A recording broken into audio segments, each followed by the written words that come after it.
ناظرین، پچھلے چند برسوں سے اس سفر کے مہینے میں سوشل میڈیا اربعین واک کی ویڈیوز اور تصاویر سے بھر جاتا ہے، جن میں ہر کوئی عراقیوں کی جذبہ مہمان نوازی کو سراہتا نظر آتا ہے۔ لیکن ان ویڈیوز اور تصاویر کے پس منظر میں اربعین کیا اہم موقع ہے، یہ بہت کم افراد جانتے ہیں۔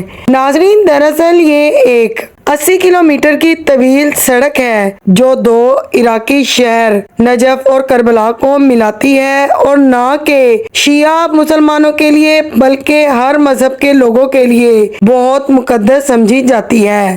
وہاں دوران سفر ہر مسافر کو پیش آنے والی ہر ضرورت کا انتظام مفت ہوتا ہے۔ 80 کلومیٹر کے پیدل سفر کرنے کو مشی کہا جاتا ہے، جو نجف سے کربلا کی جانب عقیدت مند کرتے ہیں۔ دوران سفر ہر مسافر کو کوئی جوس پلانا چاہتا ہے تو کوئی کھجوریں، پانی، کھانا اور پھل کھلانا چاہتا ہے تو کوئی دیگر اشیاء خورد و نوش پکڑا دیتا ہے۔ یہاں سڑک کنارے ایک طرف صوفے لگے ہوتے ہیں اور خیمے بھی، تاکہ مسافر ان پر بیٹھ کر آرام کر لیں۔ ناظرین، عراقی لوگ زائر امام حسین کی اس طرح خدمت کرتے ہیں جیسے کوئی نوکر پیسوں کے عوض کر رہا ہو۔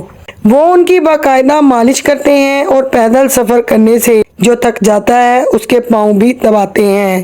عراقی لوگ اپنے گھروں سے بہترین قسم کے بستر لا کر سڑک کنارے لگے خیموں میں بچھاتے ہیں۔ آخر یہ کون لوگ ہیں اور اس مہنگائی کے دور میں مفت اشیاء خورد و نوش کیوں مفت تقسیم کر رہے ہیں؟ یہ منظر ہر سال سفر کے مہینے میں ہونے والی اربعین واک کے ہیں۔ مشی کے نام سے مشہور یہ عمل ہر سال لاکھوں افراد نواسہ رسول صلی اللہ علیہ وآلہ وسلم کے چہلم پر نجف سے کربلا کا پیدل سفر کر کے انجام دیتے ہیں۔ اربعین عربی گنتی میں 40 کو کہتے ہیں اور کسی شخص کی موت کے 39 دن بعد ان کی یاد میں منائے جانے والے 40ویں دن کو اربعین کہا جاتا ہے۔ عراق میں اربعین سن 61 ہجری میں 10 محرم کو پیش آنے والے کربلا کے واقعے کے 40 دن کی تکمیل پر 20 صفر کو منایا جاتا ہے۔ اربعین واک کا آغاز کب ہوا؟ اس بارے میں تاریخی روایات کے مطابق جابر بن عبداللہ انصاری وہ پہلے شخص تھے جنہوں نے حضرت امام حسین علیہ السلام کی قبر مبارک کی زیارت کی۔ آج کربلا کے واقعے کے 1400 سال بعد بھی نواسہ رسول صلی اللہ علیہ وآلہ وسلم کی قربانی کی یاد میں دنیا بھر سے اور ہر جگہ سے، ہر ملک سے کروڑوں عقیدت مند کربلا پہنچتے ہیں۔ عموماً اس سفر کا آغاز نجف سے ہی ہوتا ہے اور اربعین کے لیے سفر کرنے والے زیادہ تر عقیدت مند نجف کے ہوائی اڈے پر ہی اترتے ہیں۔ ناظرین، یہ بات تو سبھی جانتے ہیں کہ دنیا بھر کے ایئرپورٹس پر کھانے پینے کی اشیاء سے لے کر پینے کا پانی بھی خریدنا پڑتا ہے، لیکن نجف اور بصرہ کے ایئرپورٹس پر زائرین کے لیے مفت ان چیزوں کا بندوبست کیا جاتا ہے۔ اربعین کے موقع پر سوائے ہوائی جہاز کی ٹکٹ اور ویزے کے ہر چیز ہی تقریباً مفت ہوتی ہے۔ اس بات کا اندازہ زائرین کو ایئرپورٹ سے نکل کر ہی ہو جاتا ہے۔ ایئرپورٹ کے باہر بسیں اور بہت سی کاریں کھڑی ہوتی ہیں۔ بصرہ سے کربلا یا نجف جہاں بھی زائرین نے جانا ہو، انتہائی کم قیمت میں ڈرائیور آپ کو وہاں پر لے جاتے ہیں۔ اگر کسی کے پاس پیسے نہیں ہیں تو کوئی فکر کی بات نہیں، وہاں کے رہائشی ہر قسم کی خدمت کو مفت سر انجام دینے کے لیے نظر آتے ہیں۔ بصرہ سے نجف تقریباً 4 گھنٹے کی مسافت پر ہے اور اس راستے میں لوگ مسافروں کی خدمت کے لیے مفت سٹال لگائے بیٹھے ہوتے ہیں، اور کچھ لوگ سیاہ پرچم لیے سڑک پر کھڑے ہوتے ہیں اور کسی کو اس وقت تک آگے نہیں جانے دیتے جب تک زائرین ان کے ریسٹورنٹ میں کھانا نہ کھا لیں۔ یہاں راستے میں جگہ جگہ امام حسین اور ان کے اصحاب کے لیے کلمات اور اربعین کے لیے آنے والے مہمانوں کے لیے استقبالیہ بینرز لگائے ہوتے ہیں۔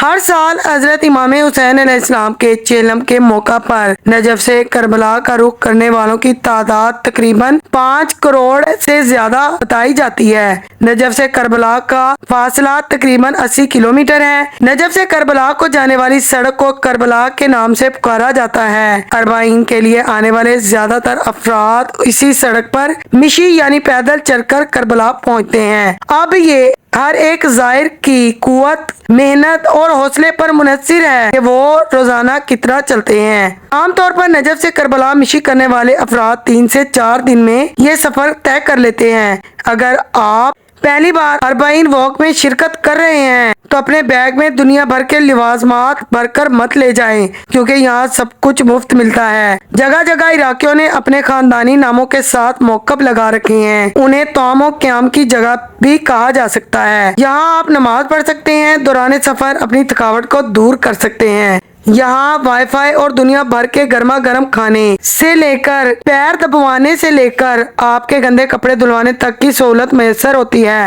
اور اگر آپ کی طبیعت ناساز ہو جائے یا آپ کو کوئی دوائی کی ضرورت ہو تو اس کے لیے میڈیکل سٹور عملے کے ساتھ ہر وقت موجود ہوتا ہے۔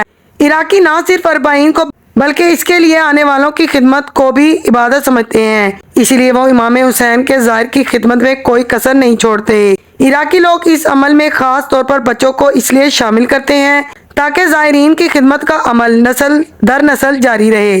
40 واک صرف شیعہ مسلمانوں تک ہی محدود نہیں بلکہ ہندو، عیسائی، غرض یہ کہ ہر فقہ اور مذہب کے لوگ یہاں نظر آتے ہیں۔ کربلا دنیا کا وہ واحد شہر ہے جہاں کوئی بھی تفریح کی غرض سے نہیں جاتا بلکہ نواسہ رسول اور ان کے اہل خانہ کی یاد منانے آتے ہیں۔ امام حسین کے روضے میں داخلے کے لیے کل 10 دروازے ہیں اور ہر دروازے پر بے انتہا رش ہوتا ہے۔ تاہم اتنے رش کے باوجود یہ مجمع انتہائی پرسکون ہو جاتا ہے۔ نہ ہی کوئی کسی سے جھگڑا کرتا نظر آتا ہے اور نہ ہی کوئی بھگدڑ ہوتی ہے۔ یہاں موجود ہر ایک شخص کا مقصد روضہ امام حسین تک پہنچنا ہوتا ہے۔